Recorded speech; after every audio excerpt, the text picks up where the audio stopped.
네, 이 시간 우리 1분 정도 남았는데요. 잠시 묵상을 기도하면서 잠시 예배를 준비하며 나갔으면 좋겠습니다. 잠시 우리 작은 마음으로, 작은 목소리로 하나님께 나아가며 기도하겠습니다.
우리는 하나님의 자녀, 주 사랑 안에 우리 거할 때 주님 나를 사랑하신 것 같이 우리도 서로 사랑할 수 있네. 우리는 주의 몸된 교회, 모든 지체가 하나 될 때 주님의 마음을 닮아가며 고통과 즐거움 함께 나누네. 하나님 안에서 우리 서로 이어져 주가 거하실 성전이 되네. 모퉁이 돌 대신 예수와 하나 되게 하신 성령 안에 함께 지어져 가네. 우리는 하나님의 자녀, 우리는 하나님의 자녀, 주 사랑 안에 우리 거할 때 주님 나를 사랑하신 것 같이 우리도 서로 사랑할 수 있네. 우리는 주의 몸된 교회, 우리는 주의 몸된 교회, 모든 지체가 하나 될 때 예수님의 마음을 닮아가며 고통과 즐거움 함께 나누네. 하나님 안에서 우리 서로 이어져 주가 거하신 성전이 되네. 모퉁이 돌 대신 예수와 하나 되게 하신 성령 안에 함께 지어져 가네. 하나님 안에서 우리 서로 지어져 주가 거하신 성전이 되네. 모퉁이 돌 대신 예수와 하나 되게 하신 성령 안에 함께 지어져 가네. 다시 한번 하나님 안에서 우리 서로 이어져 주가 거하실 성전이 되네. 모퉁이 돌 되신 예수와 하나 되게 하신 성령 안에 함께 지어져가. 우리 목소리로 고백합니다. 하나님 안에서, 하나님 안에서 우리 서로 이어져 주가 거하실 성전이 되네. 모퉁이 돌 되신 예수와 하나 되게 하신 성령 안에 함께 지어져 가네. 아멘.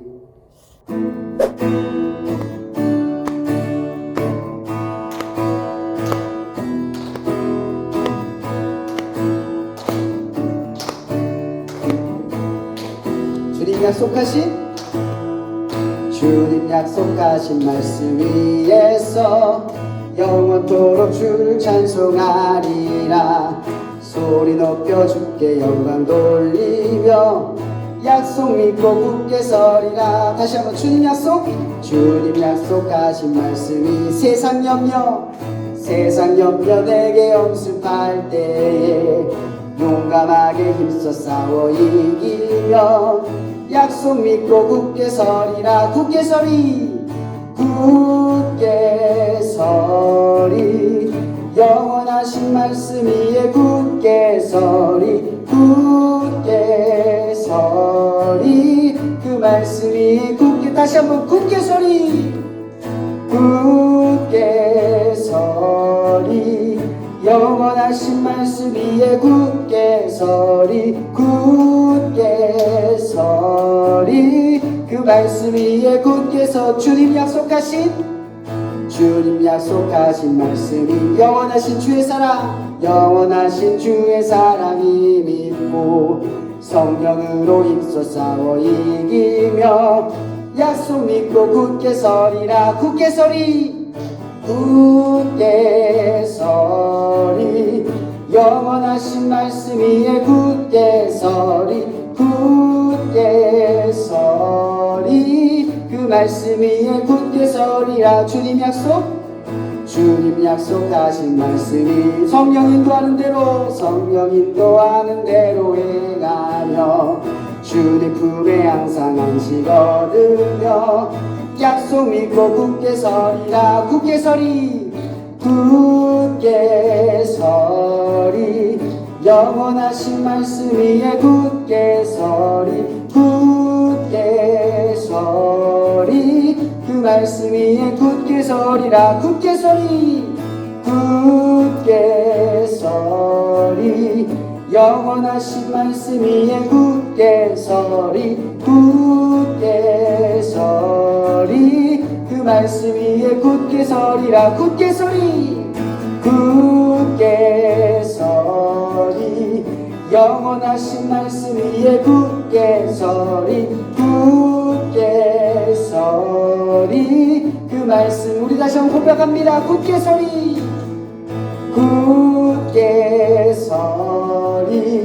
영원하신 말씀 위에 굳게 서리. 그 말씀 위에 굳게 서리라. 앞에 영광의 박수 올려드리겠습니다. 네.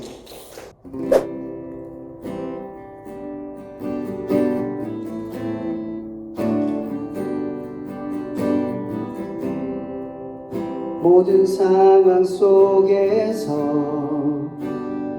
주를 찬양할지라.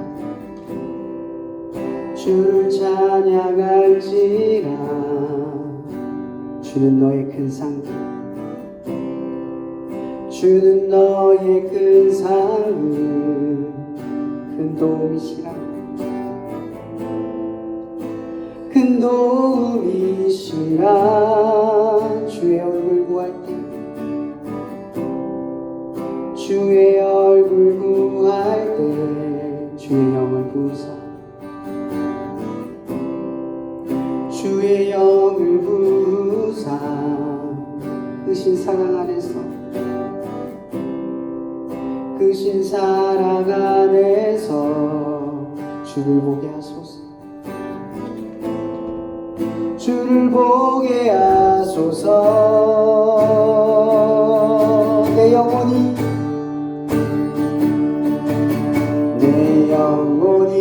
확정되고 확정되어 싸우니 믿음에 눈들어 주를 바라봅니다. 내 영혼이 확정되고 확정되어 싸우니 믿음에 눈들어 주를 바라. 우리 다시 한번 처음부터 고백해봅니다. 모든 상황 속에서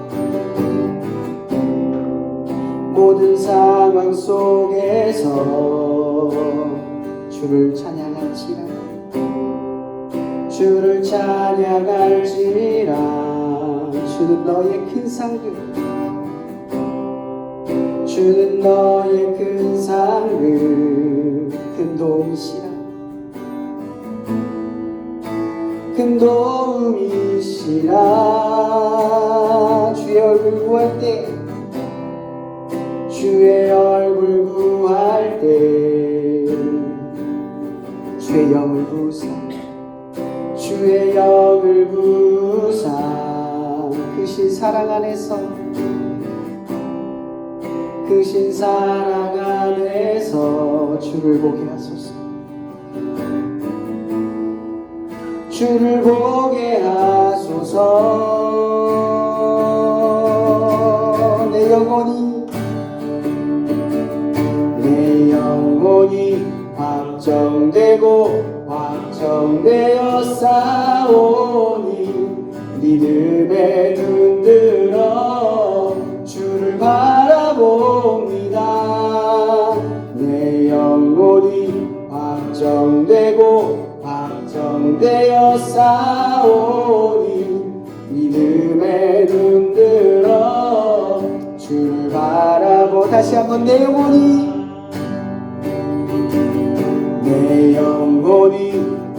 확정되고 확정되어 싸우니 믿음에 눈들어 주를 바라봅니다. 내 영혼이 확정되고 확정되어 싸우니 믿음에 눈들어 주를 바라봅니다.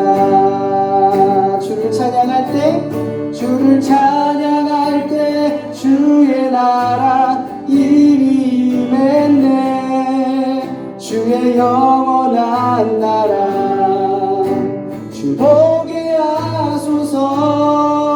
주를 찬양할 때, 주를 찬양할 때 주의 나라 이미 임했네. 주의 영원한 나라 주 보게 하소서. 내 영혼이 확정되고 확정되어 싸우니 믿음에 눈들어 주를 바라봅니다. 내 영혼이 확정되고 확정되어 싸우니 믿음에 눈들어 주를 봐. 다시 한번 고백합니다.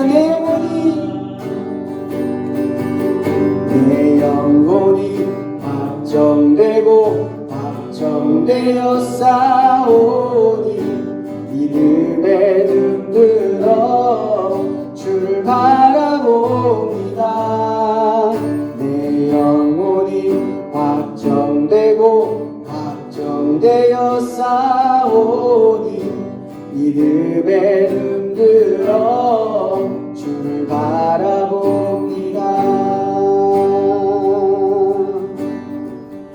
우리 말씀과 예배를 통해 나아갈 때 이렇게 기도했으면 좋겠습니다. 주님, 우리가 하나님의 자녀답게 살아가는 것이 말씀을 지키고 믿음 안에서 살아가는 것으로만 생각했습니다. 그러나 주님, 하나님의 자녀답게 살아가는 건 정말 하나님의 자녀임을 알고 하나님의 자녀처럼 생각하고 하나님의 그 끊어지지 않는 사랑받는 자녀임을 아는 것임을 이 시간 우리가 시인하며 고백합니다. 이 시간 예배를 통하여서 세상 무엇으로도 끊을 수 없다고 말씀하신 하나님 아버지와 그 자녀인 우리의 관계를 우리가 더 깊이 깨닫는 시간이 되게 해달라고 이 시간 함께 주여 한번 부르며 함께 기도하며 나갔으면 좋겠습니다. 기도하시겠습니다. 주여! 하나님, 이 시간 우리가 하나님 앞에 고백합니다. 하나님의 자녀다움을 날마다 잃고 살아가며 하나님의 자녀로서 우리에게 주신 그 권위와 능력 안에서 우리는 제대로 살아가지 못하고 있음을 시인합니다. 사람들이 우리를 빛과 소금으로 알아채지만 하나님, 우리는 빛과 소금으로 살아가지 못하고 빛을 잃은 것처럼 맛을 잃은 것처럼 세상 가운데 하나님의 영광을 드러내지 못하는 하나님의 자녀다움을 날마다 우리의 생동과 우리의 역사와 능력 안에서 우리가 하나님의 자녀다움을 생각합니다. 그러나 주께서는 우리와 상관없이 우리를 하나님의 역사와 사랑 안에서 반드시 이끌어 가실 수 있도록 우리를 사랑받는 하나님의 자녀임으로 선포하십니다. 저 예배를 통하여서 그런 은혜와 사랑이 아버지의 선포되어질 수 있는 시간 되어지도록 굳건하게 자리 잡으며 끊어지지 않는 우리들의 마음이 회복될 수 있는 시간 되도록 우리를 인도하여 주시옵소서. 네, 기도드리겠습니다. 우리가 미래를 향한 올바른 비전 품기를 원하시는 하나님 아버지, 우리가 캠퍼스에서 찬양하며 예배를 드릴 수 있도록 허락하신 하나님 아버지 감사합니다. 시작이 미약했고 여전히 작은 시작 같은 작은 교회이지만 하나님을 향한 마음과 믿음이 자라 큰 나무가 되는 비전을 주심에 또한 감사합니다. 전쟁으로 또 종교적인 박해로 인해 예배드리고자 하나 드릴 수 없는 상황에서 비켜나가게 하시며 마음껏 찬양하고 예배드릴 수 있는 시간과 마음을 주심에 감사합니다. 또한 이 캠퍼스에 우리를 부르신 목적과 우리에게 주어진 사명을 깨닫는 시간을 허락하심도 감사합니다. 그러나 우리의 삶을 되돌아보면 하나님께서 주신 축복과 감사의 내용이 풍성함을 보지 못하고 다른 이와의 비교를 통한 상대적 빈곤을 느끼고 그것으로 인해 상처받고 있음을 하나님 앞에 고백합니다. 그런 생각들로 인하여 하나님과의 관계가 가로막히고 그것으로 하나님께 원망하였음을 용서하여 주시옵소서.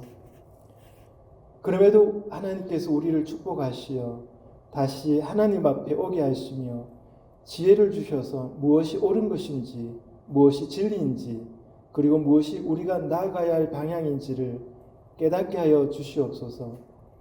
지금 우리는 캠퍼스에 머물고 있으니 우리가 처한 상황 속에서 캠퍼스 복음을 위해 우리에게 허락하신 축복을 충분히 누리게 하시며 또한 주어진 사명을 담대히 감당하게 하시옵소서.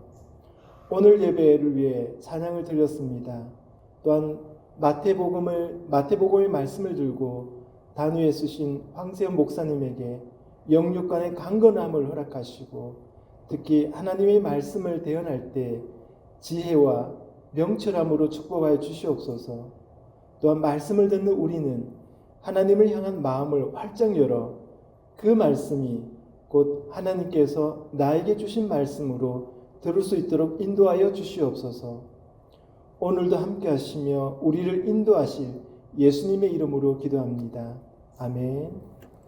오늘 말씀은 순서지에 나와 있는 것처럼 말씀하신 바 라는 주제를 가지고 전하를 하는데 딱 두 구절입니다. 두 구절의 말씀을 우리 다 같이 한 목소리로 고백하도록 하겠습니다. 다 같이 함께 읽겠습니다. 시작.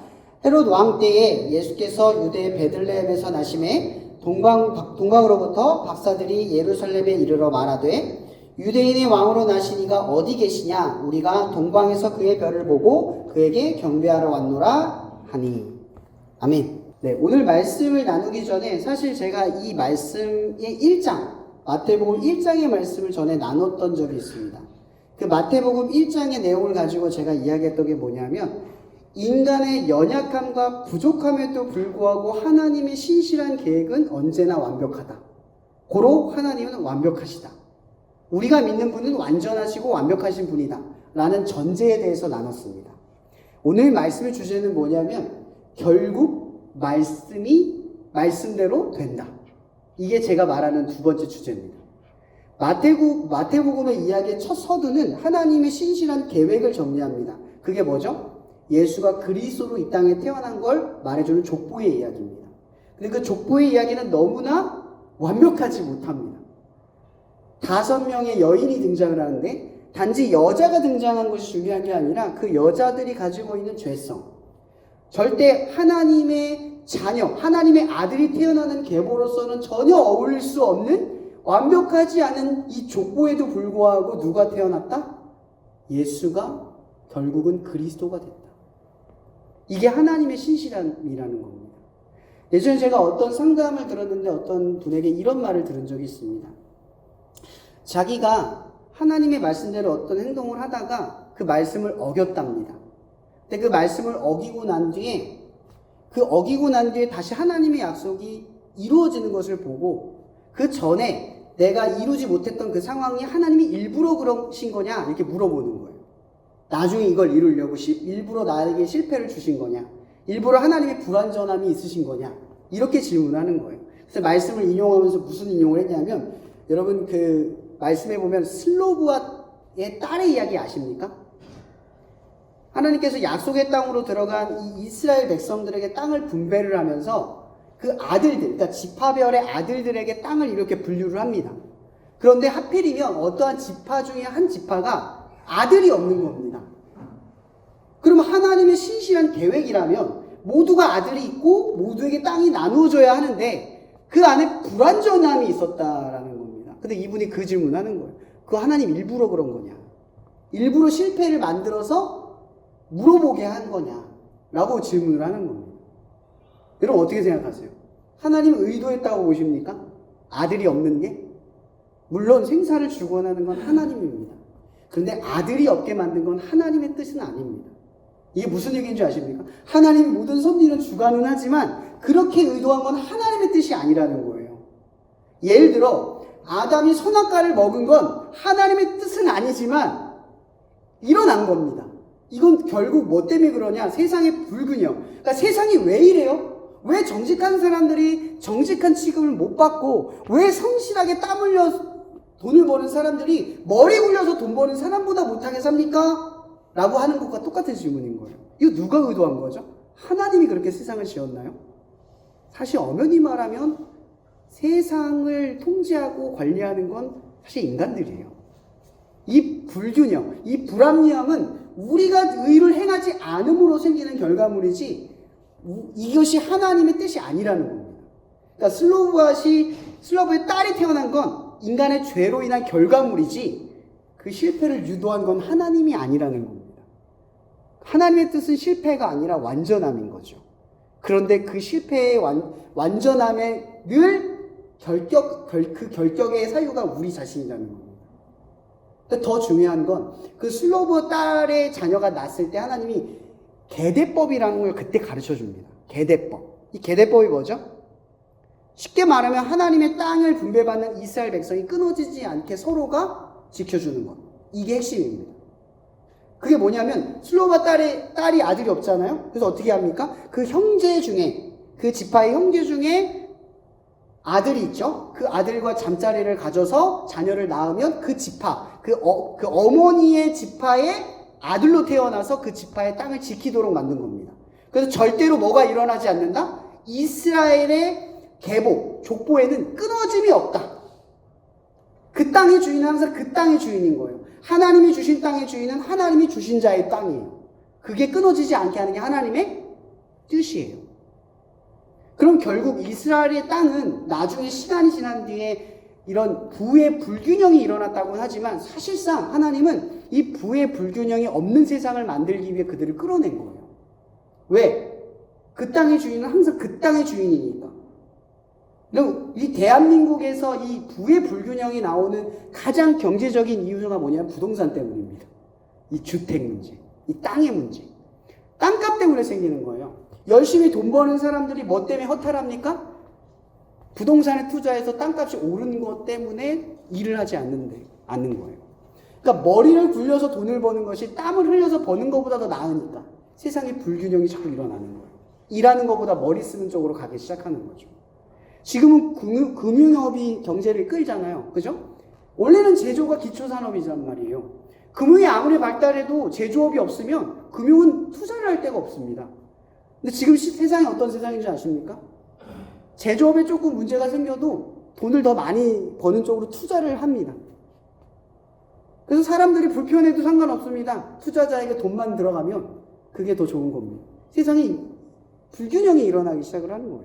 이게 하나님이 의도한 게 아니라는 겁니다. 그런데 중요한 건 이 하나님의 말씀이 세상의 불완전함을 완전함으로 뒤바꿔 간다는 겁니다. 오늘 말씀이 제가 말하고 싶은 핵심이 뭐냐면 이런 겁니다. 결국은 말씀대로 된다예요. 말씀대로. 오늘 말씀의 주제에서 이 마태복음 2장에서 가장 큰 세력가가 누굽니까? 가장 큰 세력가. 넘버 1. 권력의 정점에 있는 자. 누굽니까? 헤롯. 헤롯이 등장하는 겁니다.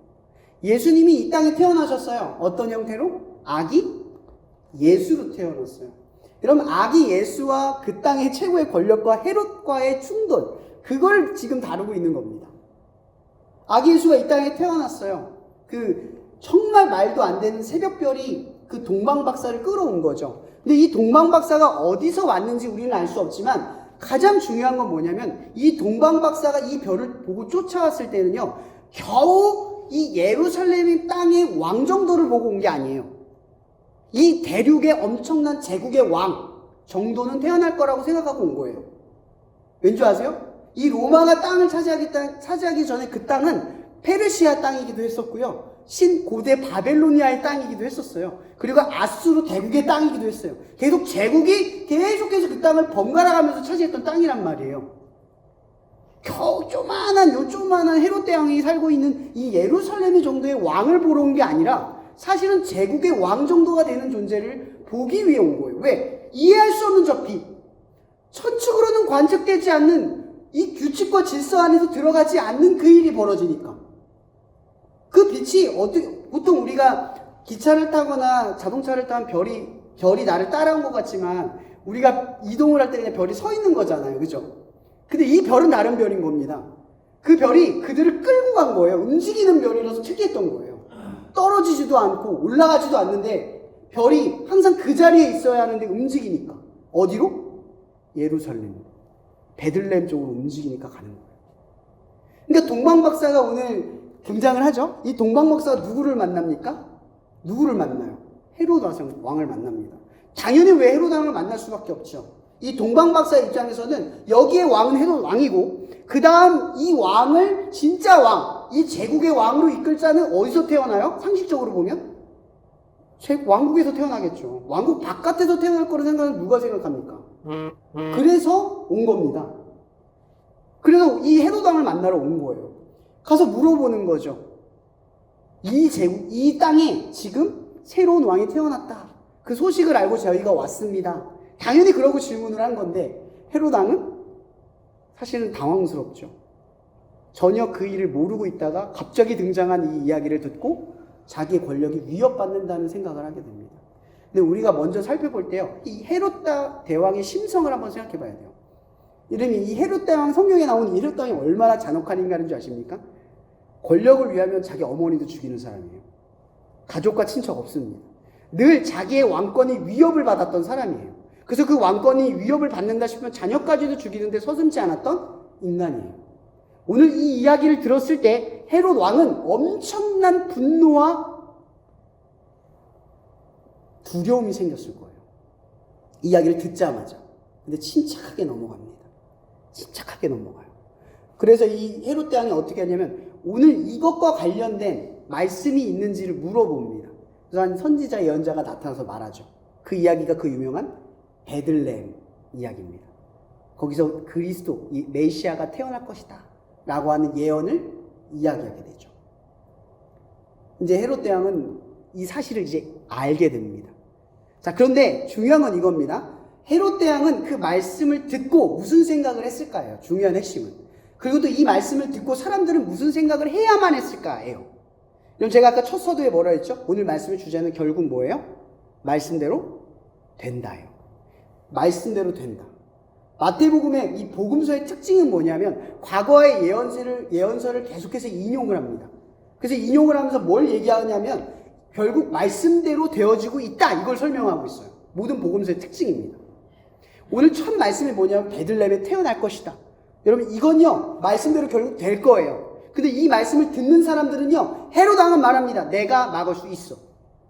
그렇게 생각하는 겁니다. 그리고 그 자리에 서 있는 사람들은 모릅니다. 그게 무슨 뜻인지 몰라요. 대부분의 사람들이 이 말씀이 가지고 있는 의미를 모르고 있다는 거죠. 그리고 오늘 이 말씀은 세상 밖에 드러나요. 결국 이 말씀, 과거에 기록된 이 말씀이 이제 여기에서 이 말씀을 듣는 사람들 가운데서 공표하며 드러나요. 이제 첫 번째 단추가 맞춰지기 시작하는 거예요. 이제 그리스도가 이 땅에 태어나는 첫 번째 사실적, 현실적, 현재적 이야기가 출발한다는 거죠. 그리고 그 다음에 이야기가 뭡니까? 이제 헤롯 왕이 이제 지혜롭게 말합니다. 만약 찾거든 나한테 얘기해줘. 내가 제일 먼저 가서 경배할게. 아니죠? 아니죠? 분노와 두려움을 억누르면서 내가 결국 하나님의 말씀을 이기지 못하지만 하나님인 줄 모르고 이 말씀을 내가 막아서고 이길 수 있다라는 그 오만함으로 계략을 짠 거예요. 실제로는 못 이기잖아요. 그죠? 근데 그렇게 생각한다는 거죠. 근데 이거는 우리 입장에서도 생각해 보셔야 돼요. 우리가 세상을 살아갈 때도요, 분명 말씀대로 다 되거든요. 근데 우리는 세상이 더 커 보이잖아요. 그죠? 말씀대로 되는데 세상대로 될 것처럼 살아가요. 말씀이 하나님이 하신 거라는 걸 알고 있는데, 세상을 지은 하나님이 한 걸 알고 있는데 우리는 세상을 대할 때 뭐라고 생각하냐면 말씀보다 늘 세상이 더 두렵고 말씀보다 더 세상이 막강하다고 생각해요. 말씀대로 하는 게 무슨 힘이 있냐고 생각한다고요. 그렇게 살아간다는 거죠.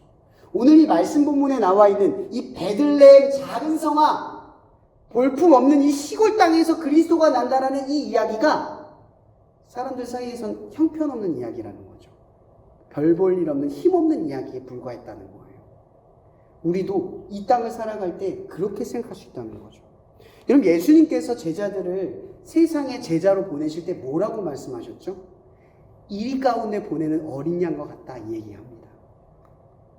여러분, 그리스도인으로 산다라고 하는 건요, 세상의 어린 양 취급을 받는 거예요. 베들레헴의 작은 성에 태어나는 그리스도처럼 별 볼 일 없는 취급을 받아요. 이게 그리스도인이라고요. 근데 이런 그리스도인들이 뭘 믿고 살아가냐? 이 힘인 거죠. 결국 말씀대로 된다라는 힘을 갖고 살아간다는 거죠. 내가 어린 양 같아도 세상이 하나님보다 두렵게 느껴져도 한 가지 사실을 붙들고 사는 거예요. 결국 말씀대로 된다. 그 룰 하나를 붙들고 살아가는 거예요. 나를 보지 않는 거죠. 자, 그렇게 그 전제를 가지고 사람들이 찾아가고 이 동방 박사가 이제 예수를 만나고 여러 가지 말씀의 약속들이 생깁니다. 근데 그 꿈에 동방 박사에게 하나님께서 나타나셔서 이렇게 말합니다. 그들은 꿈에 헤롯에게 돌아가지 말라 지시함을 받아 다른 길로 고국으로 돌아가니라. 보세요. 동방 박사는 현실의 눈으로 누가 제일 무서웠을까요? 헤롯 왕이 무서운 게 사실이잖아요. 그죠? 근데 하나님께서 개입하셔서 동방 박사 꿈에 나타나서 돌아가라고 합니다. 꿈에 나타나서. 근데 이게 무슨 의미냐? 그 꿈이 얼마나 두렵고 현실적으로 느껴졌으면 눈앞에 보이는 거대한 두려움을 보고도 도망갔다는 거예요. 이게 말씀의 힘이라는 겁니다. 우리가 볼 때 꺾이지 않을 것 같은 것들이 꺾여 나가는 거예요. 그럼 모르드게 이야기 아시죠? 이 모르드게 이야기에서 모르드게 때문에 유대인 사람들이 하만에서 죽게 되잖아요.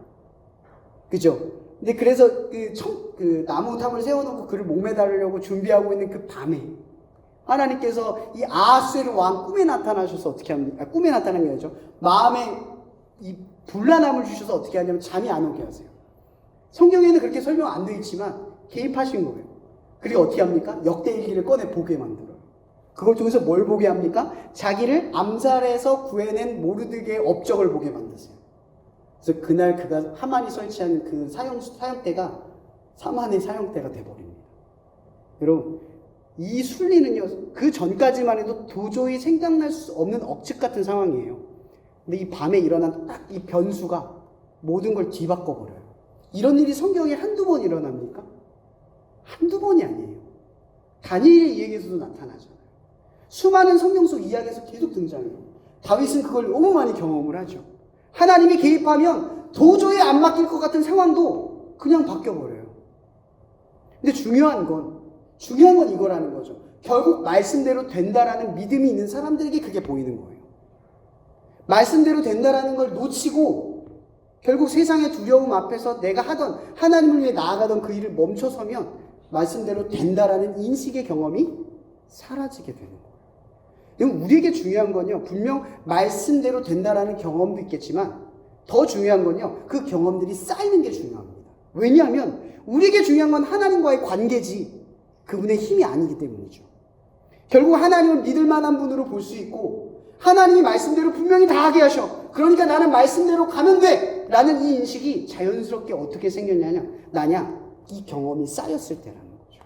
이기는 경험이 중요한 게 아니라 이기든 지든 하나님의 이 경험, 말씀대로 된다라는 이 경험이 계속해서 이기든 간에 지는 가운데 계속 경험되어질 때 이 말씀대로의 힘을 깨달아 안다라는 거예요. 자, 그러고 나서 어떤 일이 벌어집니까? 여러분, 헤로당은 아직 죽지 않았어요. 이 일 덕분에 헤로당은 어떤 일을 벌입니까? 그 땅에 있는 1살 미만의 아이들을 다 죽여버립니다. 헤로당이 얼마나 대단하고 난폭하고 무서운 사람입니까? 세상에 이런 사람이 어디 있습니까? 자기 권력을 지키겠다고 어떻게 갓난 1살도 안 되는 이 귀엽고 착하고 예쁜 아기 이 생명들을 잔혹하게 죽여버립니다. 이게 헤로당이 가지고 있는 무서움이에요. 그는 자기의 힘을 지키기만 한다면 모든 걸 다 없애서라도 지켜내려고 한다라는 거죠. 이게 세상 아닙니까? 여러분, 세상엔 자비가 없습니다.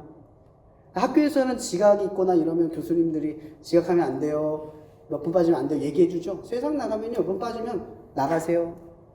그거 설명 안 해줍니다. 너 그러다 큰일 나. 안 해줍니다. 이게 뭔지 아세요? 사랑이라는 관계와 그냥 관계만 남아있는 것과는 차이가 있다는 거예요. 여러분, 하나님이 여러분들을 사랑하면 경고도 주시고 주의도 주시고 축복도 주시지만 관계가 없는 존재라고 치면 그냥 내버려둬요. 로마서의 말씀처럼.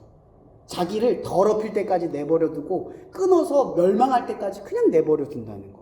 사랑받는다는 증거가 뭔지 아십니까? 계속 하나님의 간섭을 느낀다는 거예요. 하나님이 나와 관계하고 있다는 걸 계속 경험한다는 거죠. 여러분, 이 헤로당은 정말 완악한 사람이라 누구와의 간섭이 필요 없는 자기의 독단적인 성향을 가지고 나아가는 사람이라는 거예요. 다 죽여버립니다. 다 죽여버려요. 여러분, 이 힘 정도면 아기 예수를 죽일 정도의 힘이 되죠. 그죠?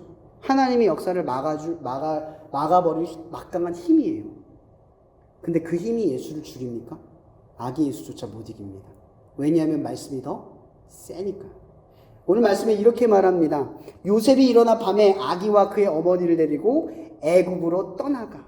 그 전에 하나님께서 꿈을 주시는 거예요. 주의 사자가 요셉에게 현망하여 이르되, 뭐라고 합니까? 애굽으로 도망가래요. 정확하고 면밀한 타이밍에 하나님께서 깨닫게 해주시는 거예요. 사실 저 이거 경험했거든요. 예전에도 한번 제가 간증을 했는지 모르겠는데, 제가 신학대학원 서울에서 공부했을 때 정말 가난하고 힘들었어요.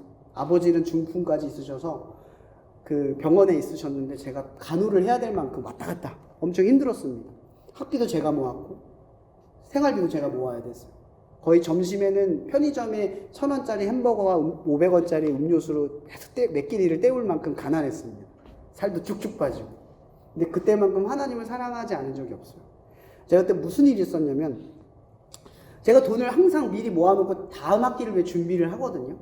근데 어느 날 아버지가 쓰러지신 거예요. 난감하더라고요. 저는 계획대로 가고 있는데, 그나마 이 힘든 상황 속에서 계획대로 가고 있어서 감사했는데, 아버지가 쓰러졌는데 병원비가 200~300이 돼버린 거예요. 그 사이에.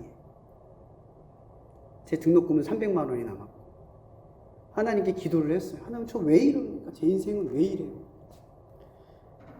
계획대로 되는 것조차 남들처럼 뭔가를 편하고 이런 길을 바라는 것도 아니지만 그나마 계획대로 되는 것마저도 내 뜻대로 안 됩니까? 하고 원망을 했습니다.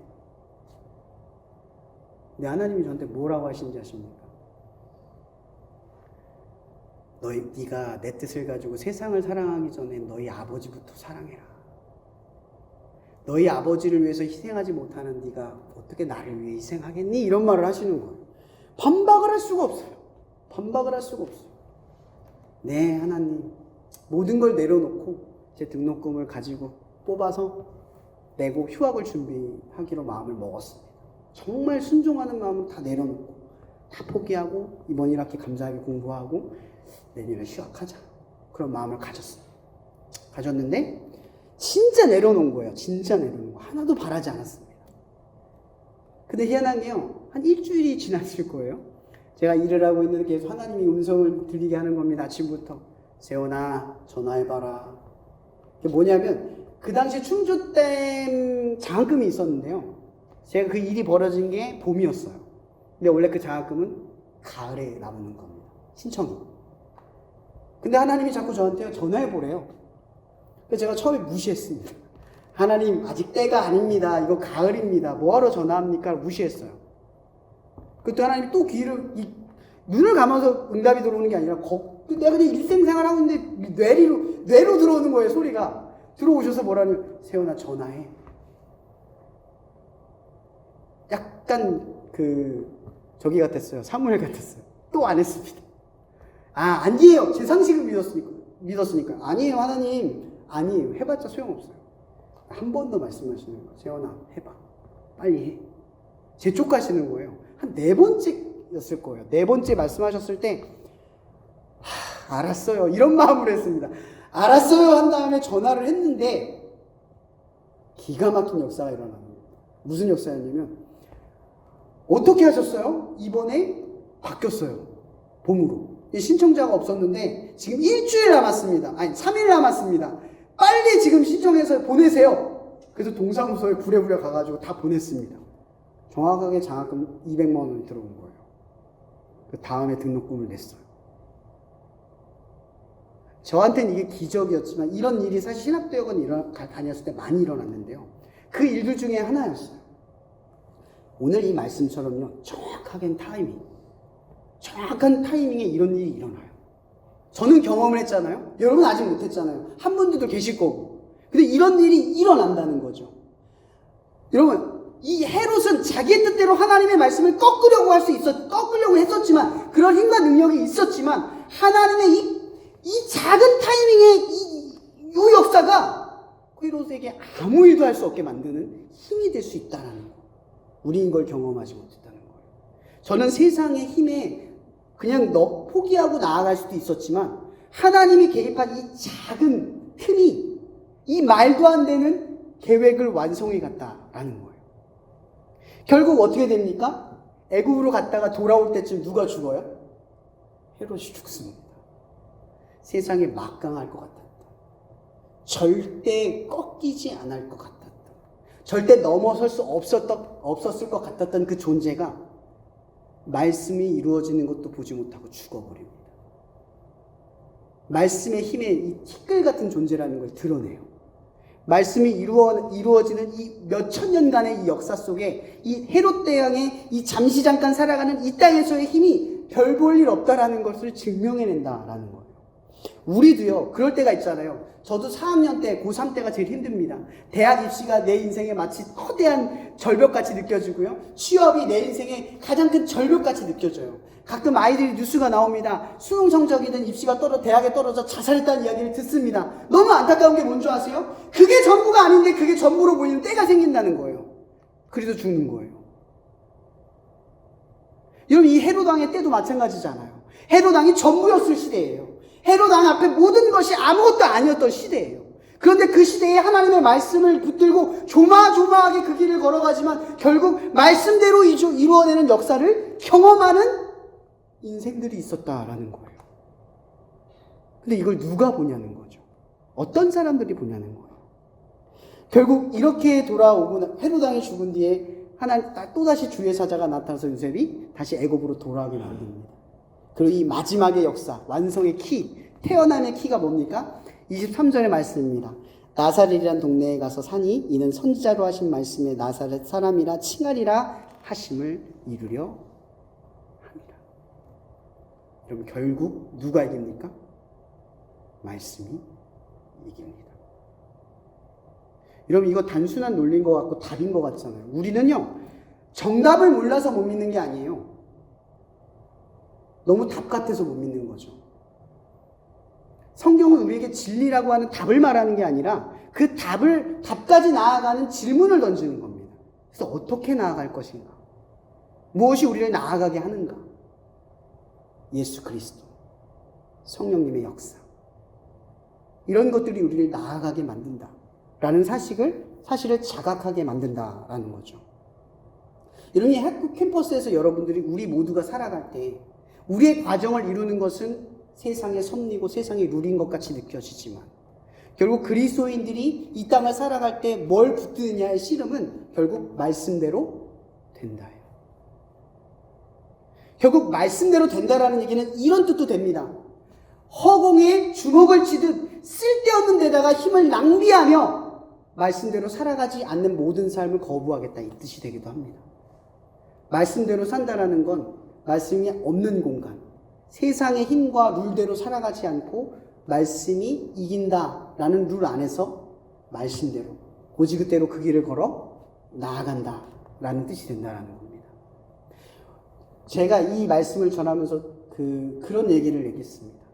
이런 전제로 여러분들에게 마지막으로 말씀을 맞춰보려 합니다. 여러분들은 세상을 이길 수 있습니까? 헤롯은 세상의 거대한 힘의 표면입니다. 우리를 죽일 수도 있는 그 힘. 우리의 힘으로 이 헤롯 왕을, 이 세상을 이길 수 있습니까? 못 이깁니다. 우리는 연약하고 부족하고 죄가 많거든요. 그러나 이렇게 말씀할게요. 말씀은 헤롯을 이깁니까? 말씀은 세상을 이깁니까? 말씀은 세상을 이깁니다. 말씀은 헤롯을 이깁니다. 말씀은 우리가 해결할 수 없는 거대한 벽을 이깁니다. 그러면 이걸 두 개를 합칠게요. 우리는 세상을 못 이기고 말씀은 세상을 이깁니다. 그럼 어떤 사람이 세상을 이깁니까? 말씀을 붙드는 사람이 세상을 이깁니다. 아멘. 우리는 못 이기지만 말씀이 세상을 이기는 사람은 말씀을 붙드는 사람인 줄 믿습니다. 오늘 말씀의 이야기를 보십시오. 결국 이 땅에 예수 그리스도는 태어납니다. 결국 이 땅에 하나님의 뜻은 이루어집니다. 그래서 우리는 이리 가운데 있는 어린 양처럼 세상을 이길 수 없는 존재처럼 살아가는 듯 보여도 결국 말씀대로 살아가는 사람이 이 땅을 이기게 하실 줄 믿습니다. 그러니 여러분, 이 캠퍼스를 살아가든 어떤 인생을 살아가든 간에 우리가 한 가지 일은 포기하지 맙시다. 말씀이 세상을 이기도록 말씀을 놓치지 않는 저와 여러분이 되기를 주님의 이름으로 축복합니다. 기도하고 마치겠습니다. 사랑해 주님, 감사합니다. 오늘 이 말씀의 진리 앞에 섭니다. 우리는 여전히 세상에 어린 양과 같이 세상을 맞설 힘도, 세상을 정직하고 의롭고 선하게 이끌 힘도 없습니다. 우리 세상을 정의롭게 만들 그런 명분도 의로움도 우리 안에 없습니다. 그러나 주님, 말씀이 세상을 이긴 줄 알며 말씀이 세상을 선하게 바꿔가며 말씀이 세상을 의롭게 이루어가실 줄 믿습니다. 그러니 주님, 우리가 끝까지 내 힘을 의지하지 않고 오늘 말씀처럼 세상의 룰에 따라 하나님의 뜻을 이루는 자들이 아니라 하나님의 말씀의 뜻을 쫓으며 말씀으로 세상을 이기는 자들이 되도록 이 캠퍼스의 수많은 삶의 다양한 어려움과 힘듦, 기쁨, 모든 과정 속에서 이렇게 말씀의 살아있는 역사를 경험하며 말씀이 세상을 이기는 힘을 아는 소중한 시간을 보낼 수 있도록 우리를 축복하여 주시옵소서. 늘 언제나 우리와 함께 하시며 우리를 말씀이 이기는 곳으로 인도해 주신 예수 그리스도 이름으로 감사하며 기도합니다. 아멘. 광고 드리겠습니다. 네, 11월 기도의 민족이 있습니다. 마지막 주는 이제 기도의 민족으로 보이고 있죠. 그래서 11월 25일 이게 마지막 주인데 그날은 화요일이 아니라 월요일 날 기도의 민족 기도회가 있습니다. 네, 이 장소에서 6시 반에 있을 예정이고요. 다음 주는 물론 화요일에 예배를 드리게 됩니다. 그리고 그 기도의 민족이 있지 않은 주, 그러니까는 네, 첫 번째부터 세 번째 주는 화요일에는 예배를 드리지만 월요일에는 네, 온라인 큐티 나눔을 합니다. 그래서 단톡방에 이제 성경 큐티 본문 구절하고 그 다음에 큐티 링크를 올려드리니까요. 네, 저녁 7시 반입니다. 그래서 식사하시고 네, 큐티 하신 후에 네, 같이 참여해 주시면 좋을 것 같습니다. 네, 삶과 신앙에 대한 상담, 네, 목사님께 언제든지 요청하시면 되겠고요. 거기 이제 목사님 전화번호가 있습니다. 네, 그리고 맨 마지막에 이제 캠퍼스 처치 예배, 몇 번이 남았는지가 이제 나와 있습니다. 그래서 다음 주인 11월 19일, 그 다음 주는 이제 기도의 민족이고요. 11월 25일, 그 다음 주인 이제 12월 3일은 캠퍼스 예배가 있고, 그 다음에 12월 10일이 캠퍼스 예배 마지막이 되겠습니다. 네, 4번밖에 남지 않았네요. 3번, 네, 3번이고 이제 기도의 민족까지 하면 1번만이 이제 남아 있습니다. 그래서 같이 예배, 기도회에 잘 참여해서 저희들이 이제 이 캠퍼스에서 생활하는데 네, 필요한 힘을 잘 얻으셨으면 좋겠습니다. 네, 목사님 축도로 마치겠습니다. 하나님의 완전한 사랑과 그 사랑을 보여주신 그리스도의 특별한 은혜와 이 놀라운 일들을 경험케 하실 성령님의 교통 역사하심이 날마다 말씀을 붙들며 세상을 이기는 자로 이 땅 가운데 살아가며 이 캠퍼스 안에서 하나님의 살아계심을 간절히 바라며 경험하게 될 당신의 사랑하는 자녀들 머리머리 위에 언제나 함께 하시기를, 그 역사를 이루어 가시기를 예수님의 이름으로 축원하며 기도합나이다.